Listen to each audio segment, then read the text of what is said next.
Good evening, everyone, and welcome to the Clinton Presidential Center. My name is Stephanie Street, and I serve as the Executive Director of the Clinton Foundation. Thank you all for joining us this evening as we celebrate the grand opening of our newest exhibit, Spies, Traitors and Saboteurs, Fear and Freedom in America. We are delighted to partner with the International Spy Museum in Washington, D.C. to bring this exhibit to the Clinton Center. The International Spy Museum is one of D.C.'s top attractions and most popular museums. The Spy Museum features the largest collection of international espionage artifacts ever placed on public display, and the museum's success in large measure is due to our special guest tonight, who we'll introduce later, Peter Ernst. We are very grateful to you, Peter, and your entire team for sharing this superb traveling exhibition with us. Now, we couldn't have timed the opening of Spies any better. As many of you know, today, President Obama delivered a highly anticipated speech at the Department of Justice calling for the ending of the National Security Agency's ability to store phone data from millions of Americans. And he asked Congress, the Justice Department, and the intelligence community to help decide who should store these records. Clearly, the issue of balancing national security and personal privacy is as delicate today as it has ever been. I'd now like to recognize a few of our special guests and the center staff who have worked very hard on the exhibit, tonight's opening, and related educational programming. First, obviously, our very special guest, Peter Ernst, and the founding director of the International Spy Museum, Peter's wife, Karen Rice, and other family members, Edna Rice, Laura, and John Shook. Welcome to all of you.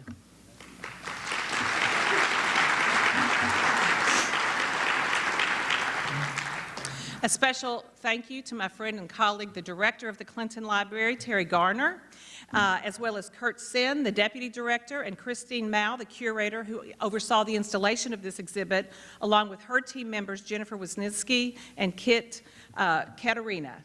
Welcome to all of you, and thank you. Our fabulous educational staff, Kathleen Pate, Joyce Willis, and Nathan Thomas, they created the unique programming and compelling educational curriculum that will accompany this exhibit. Thank you to all of you as well. And Joyce the Cuban, who travels the country to research and identify engaging exhibits and help bring them back to Little Rock. Thank you as well to you, Joy. I'd also like to give a very special shout out to my good friend and colleague, Brian Kassaboom, who is the Vice President of Operations at the George W. Bush Presidential Center, who traveled from Dallas to be with us this evening. Thank you so much, Brian. Now, you all need to know that the Bush Center is America's newest presidential library, and it is definitely a must-see and worth making the trip to Dallas, so make sure you put that on your agenda very, very soon. Now, this evening, after Peter's presentation, we're going to open up the discussion to include questions from all of you. So please be thinking of some really compelling questions as you listen to Peter's presentation. Peter Ernst is the founding executive director of the International Spy Museum and a 35-year veteran of the Central Intelligence Agency. His career highlights are as impressive as they are numerous, and we'd be here for quite a while if I were to include all of his accomplishments. Most noteworthy is the fact that Peter received the CIA's Medal of Merit and Career Intelligence Medal. His resume includes tenures at the FBI, the CIA, the Inspector General, and the United States Senate. With this kind of experience and impressive resume, he has frequently been interviewed by major media outlets as an expert on current intelligence issues, and we are very, very grateful that he is with us this evening. So please join me in welcoming Peter Ernst to the Clinton Presidential Center.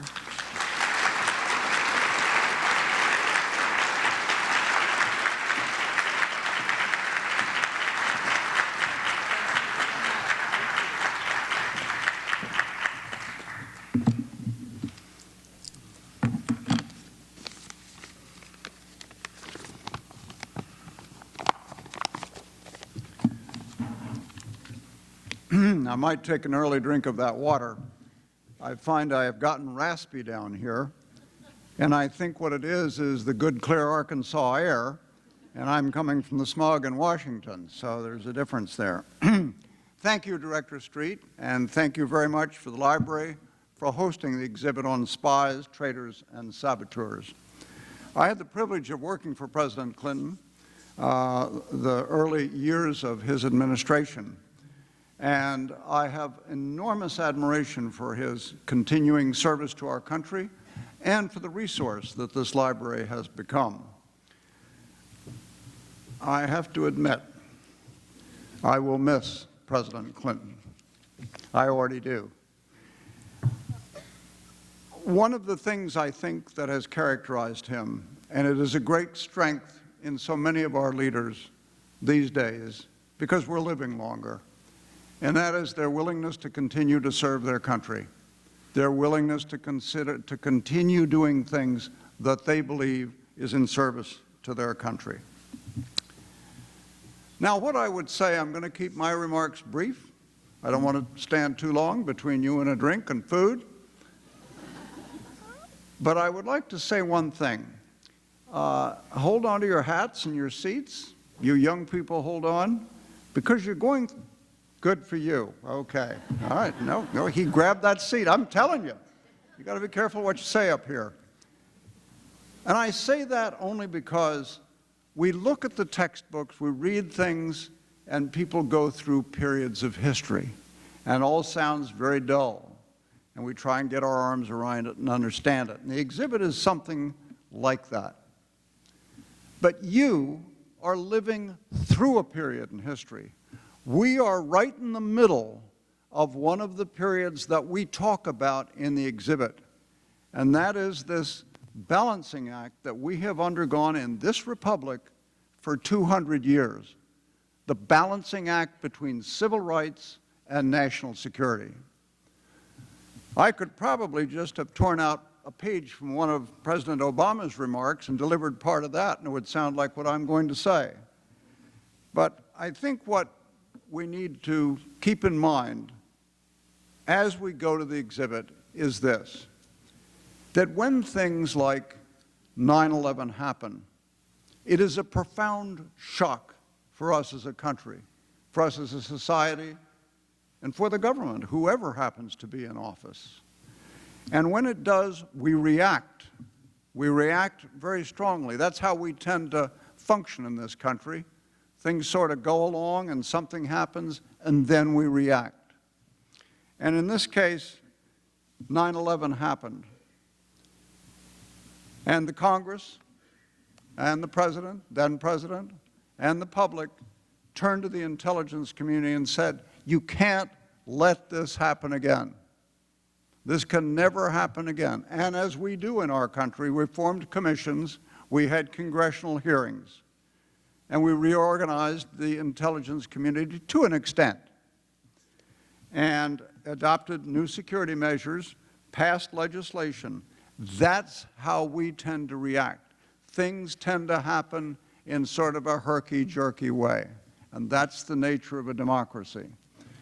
And I think that the exhibit itself is going to take you through a number of periods, 9 in all, where we show you how we as a republic have confronted situations of the use of terror within our shores and how we reacted, what we did, what legislation we passed. It's not all about legislation.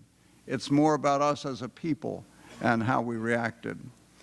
Each of the times that we discuss in the exhibit, we will give you a word that characterized the violence of that time, whether it was sabotage from foreign saboteurs, whether it was extremism by local folks feeling the only way to get their way was to use violence against the government, violence against the citizens. And we will give you an opportunity in each of these periods to both see what happened, understand the context of the times, whatever it was, who were the key players, and what happened, and then what was the outcome? What did we do about it? Did we learn any lessons, or did we overreact? Let me give you an example. And it was one, interestingly, it was one that years later, President Clinton would play a role.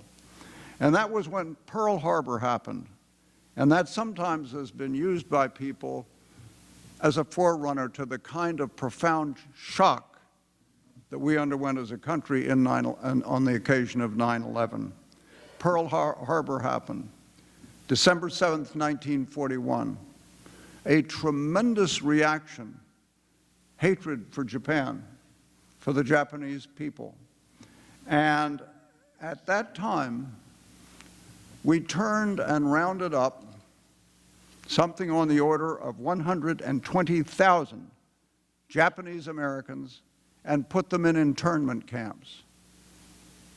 Those were folks living here, breaking no laws, obeying the laws, carrying out their normal lives. We rounded them up and put them into internment camps. The other word sometimes is concentration camps. However, I found nothing in the record that in any way resembled the sort of thing we associate with Nazi Germany and their concentration camps. Interestingly, during that period, we also, well, let me just jump for a moment. As you know, President Reagan, some years later, apologized to the Japanese Americans and indemnified each of them, those that could be found, with a sum of money. I believe it was in the order of $25,000 for having ruined their lives. Years later, in June of 1998, President Clinton, and I was looking for this today in the museum, I'll have to see if I can find it. President Clinton apologized to the Japanese again. And these were for Japanese we had rounded up, not even within our shores, but in South America. We found them in some 13 countries, mostly Peru. And we returned most of them to Japan. I should say, by the way, that a number of Japanese who were interned right here in Arkansas, in Jerome, Manrora, and places like that. A lady came up to me today and she reminded me of that, and she said there's a sort of a museum there, as I understand. McGee, is that the right name? And a cemetery. And even today, grandkids come from Japan and visit those grave sites. And when President Clinton apologized to the Japanese, he made very, very brief remarks. He said, "We recognize the wrongs of the past and offer our profound regret to those who endured such grave injustice. We understand that our nation's actions were rooted in racial prejudice and wartime hysteria, and we must learn from the past and dedicate ourselves as a nation to renewing and strengthening equality, justice, and freedom." Today, you're going through a very similar period. We have suffered terrorism within this country, and in many cases, from people that many folks consider a block of people. Could we be so far, really, if there were another 9/11, in considering rounding people up? There are already incidents around our country involving those people. Now, I want to draw just one last example. As Director Street mentioned, the name of Edward Snowden. Edward Snowden came to the fore in June of last year with these revelations about NSA. Now, what he did was wrong. It was illegal. Others may decide whether it was right or wrong. I'll pass on that one, have my own thoughts, but it was certainly illegal. He had taken an oath, just as I did when I was a Marine officer and later when I joined CIA. He took a similar oath, and he broke that. He broke his oath bond to the intelligence community, but on a larger scale, his country. When that happened, and it is continuing to happen, even the President Obama said, "I deplore what he has done, but I welcome the debate." And yet, isn't it interesting that the debate is taking place because of the illegal actions of Edward Snowden? And I said I wanted to just draw a simple analogy. In March of 1971, it was the night of the first Muhammad Ali-Joe Frazier fight. It was a Monday. And a small group of very ordinary citizens, one was the head of a college, broke into the FBI offices in Media, Pennsylvania, and ripped off every document they could find, 14,000 of them. And what they showed was abuses by the FBI against the American people. And that later led to the congressional hearings, the Church and Pike Committee hearings. And those folks who did that were never caught. They have come forward within the past week because a book has been done called The Burglary by a woman named Metzger. And they have come forward because they believe now is the time. And you can get the book out there. I'm not promoting it. I sell books back at the museum, but not down here. It's called The Burglary.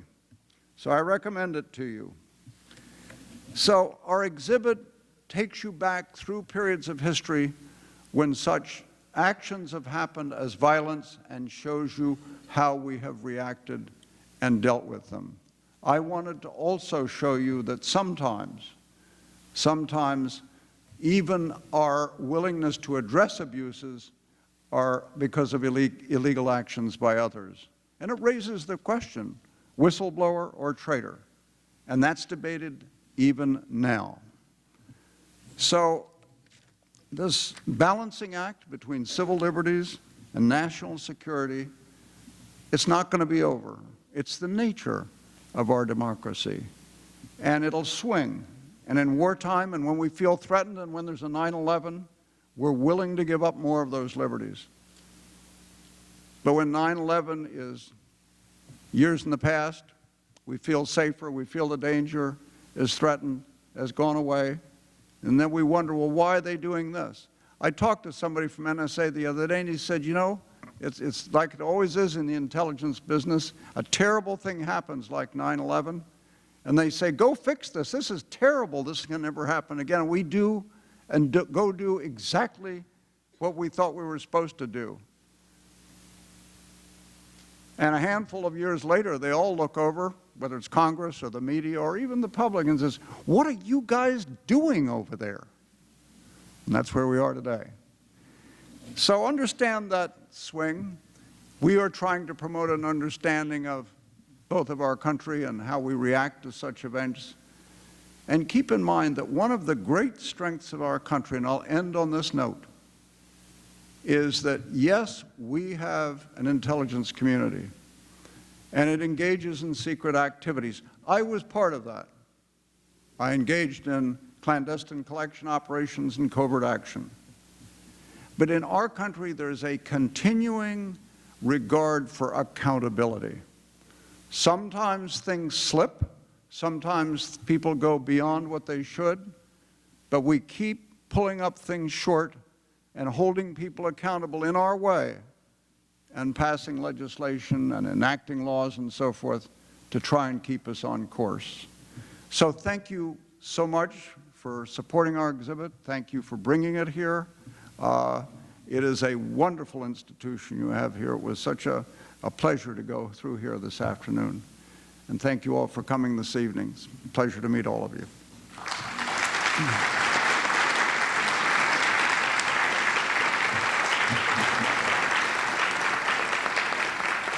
Now, I understand I'm to answer one question, and that's it. Is that, that's not your understanding? Okay, fire away.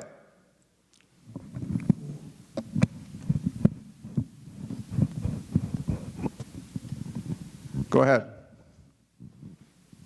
Yes. It's been a number of years since I was in the Potomac area, but Oh boy, these are, say it. About 20 years ago, I was in Washington, D.C., and at that point in time, there were 26 intelligence agencies in the country, headquartered in D.C. What is that number today? Now, I admit I have a hearing problem, but I think that the acoustics aren't the greatest. Go ahead. You have a frog in your voice, and I'm breathing Arkansas air, and we're both dealing with this. Go ahead. 20 years ago when I was in D.C., there Yes. were 26 intelligence agencies. Yes. That's the count.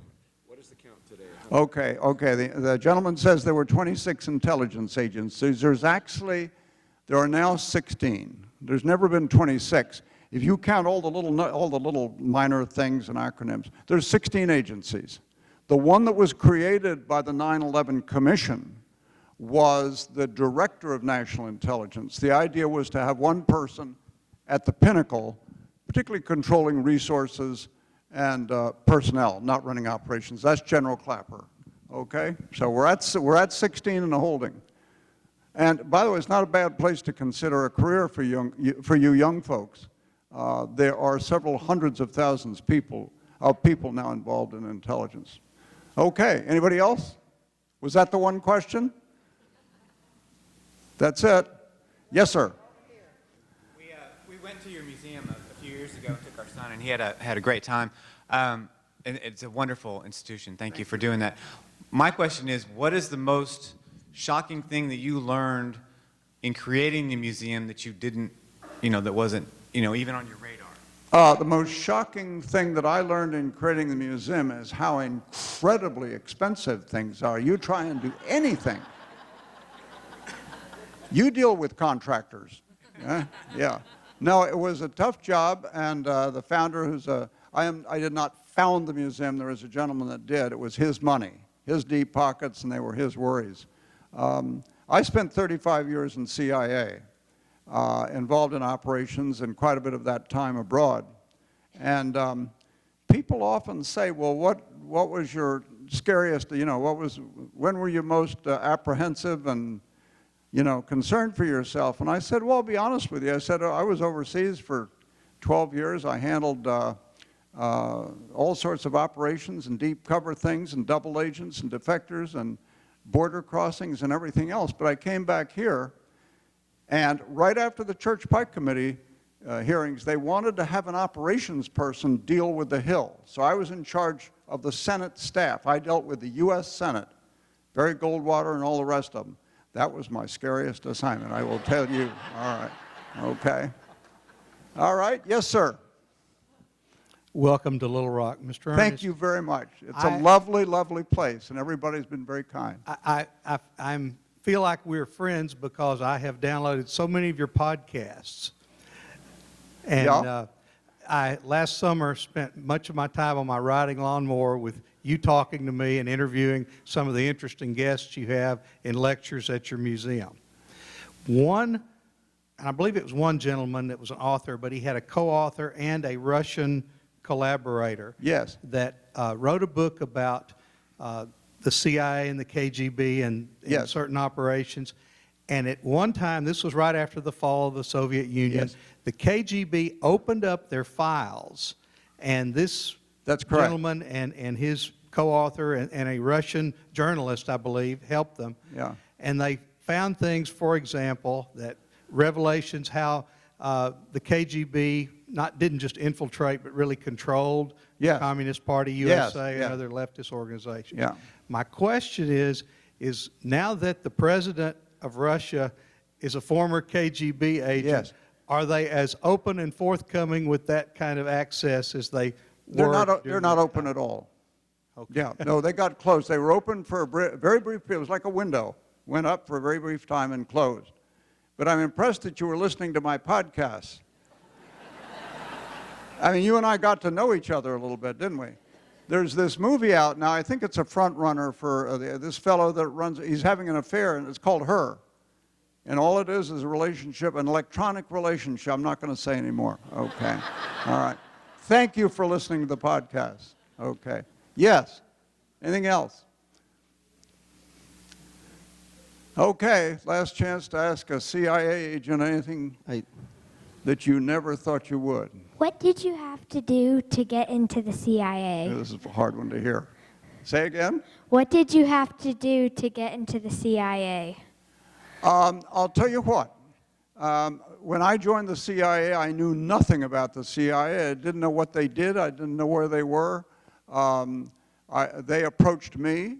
It was during the period I know the Cold War is a stretch for you, but we were very concerned about what was called communism and so forth.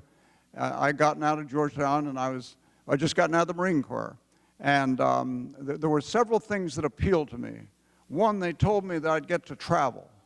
I'd get to learn languages, and I was going to deal with these foreign affairs, communism and all that stuff.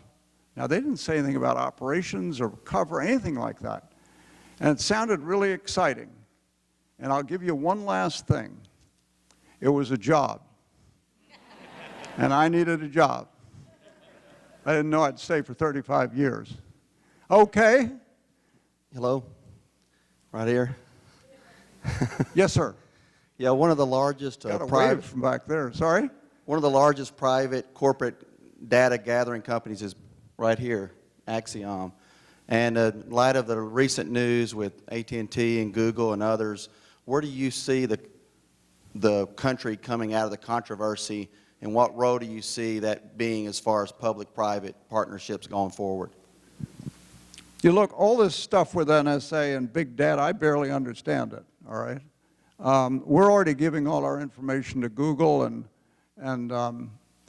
who else? Here's my wife, right? Who else have we given it to? We've given it to Google, and all sorts of people have our information. You know, you are dealing in the realm of big data. You are dealing in the realm, we are in a new world. This is the world of the internet. This is a digital world. This is a much different world than any of us who have gray hair, and I claim to be one, ever grew up in, ever expected, and even now barely understand. I think probably American intelligence is on the cutting edge of anything that can be done, and I am very grateful for that. Whether there's a concern here about mining that data regarding American citizens, as you know, and Obama repeated today, there has not been one instance of abuse, not one, that the Snowden revelations have turned over.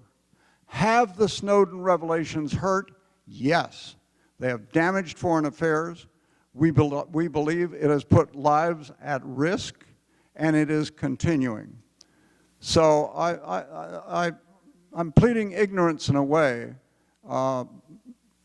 and if I have not answered your question, point it at me again. You asked me if I believed.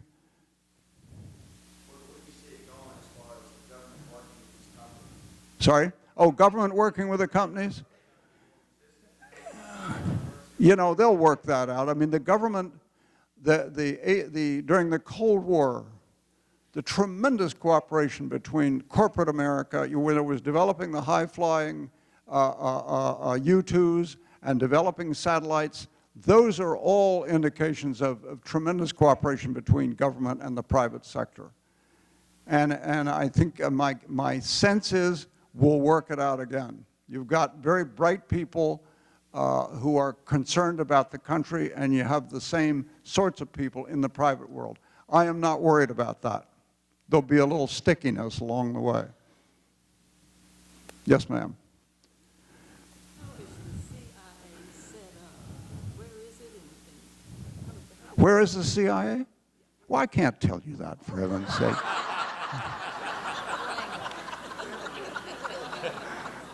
Who let you in here? Where's the security folks? No, I'll give you our address. We're right down on 123rd, down from my house, for heaven's sakes. It's not for, yes, it's not for, I can get down there. No, we have an address and a library and everything else. It's hard to get in. How is it set up? It's set up like every other organization. We have a whole bunch of people who keep track of the other people, right? Administration. We have a very strong science and technology side.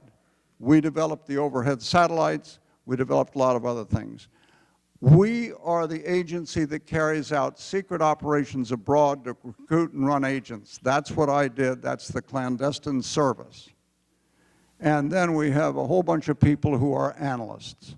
And there are a lot of analysts in town, a lot of them analyzing each other as far as I can tell, but that's competitive centers of analysis. So that's the CIA basically.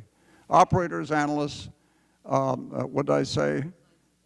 Science and technology, and then people to keep track of the other people. Yeah. Did that help? I don't want to, I'm not trying to be flip here. I can't win them all, can I? Okay, and I know we have a time here. Somebody's keeping track. Sorry, a hand? Well, you got better eyes than I do. Oh my gosh. Okay. This is a long walk, isn't it? Yeah. Yes. Oh, you get your own mic. Handed it to me. Thought you brought that from During home the or something. Vietnam War, China was a major arms supplier to the Army of North Vietnam, which killed over 50,000 American GIs and servicemen and sailors and airmen and stuff. Yes. Yet today, it's hard to go in a store and not find it loaded with consumer goods manufactured in China and Vietnam. Yet 50 years later, we can still not trade or travel with our neighbor to the south, the Republic of Cuba. How much longer do you think that trade and travel embargo is going to continue? You're talking about Cuba. I've got to think, and understand this is my opinion, I have no official status at all. I've got to think that the Cuban boycott and so forth is pretty, you know, if we lifted that, the government would collapse in Cuba. I mean, because they have an enemy, us, they can tell folks things are really bad because of the Americans, the Yankees, right? I was very curious about, I've now been to Moscow, and I wasn't sure if anything would happen, so I decided I'll go to Cuba, because I was involved in some activities involving Cuban intelligence. And I went down with a group of folks, and I told them, this is who I am, you know, CIA, executive director of the Spy Museum, and we landed on the tarmac. And the leader of our group went over and talked to the person who's going to be our guide, our interpreter. And the first question the guide asked our leader, she looked up over at us and she said, "Which one is Peter?" So they're still keeping track. So when I travel occasionally, I know that other people may be watching.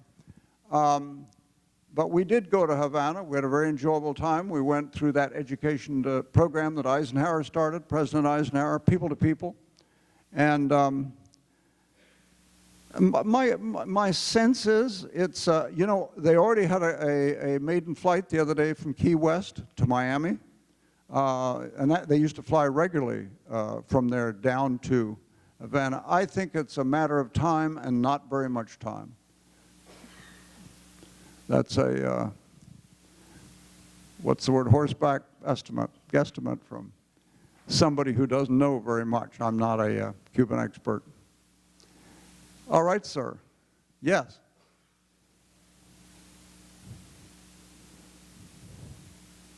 You got one? We're all set. Yeah, we're good. We're good? Yeah, we're good. All right.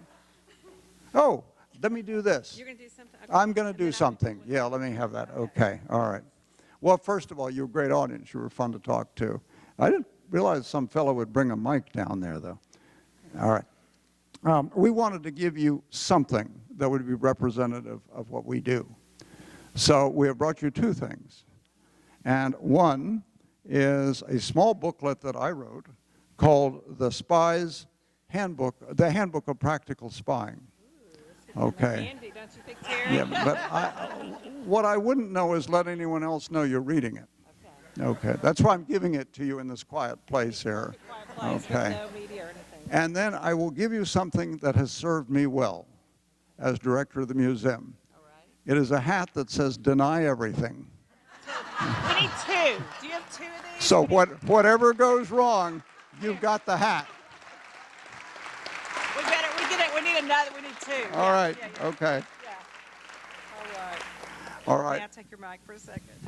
Well, Peter, thank you for that wonderful presentation and again for allowing us to exhibit this amazing exhibit tonight. And let me, before we close here, introduce another very important and special person here, Anna Slafer, who is the Director of Exhibitions and Programming at the Spy Museum, who did such an outstanding job today, along with Peter, training our docents who will be able to guide all of our visitors to the museum, and we're hoping we can entice her to come back and do a special program for us and for our educators and students. So, Anna, we'll be calling you. Hope you'll come back. Well, I hope you all enjoyed the program, and now we will ask everyone to, if you would like to have some refreshments, we have the bar is open, some food outside the door, and the exhibit is open as well. So thank you for joining us this evening, and I know you're going to enjoy this fabulous exhibition. Thanks.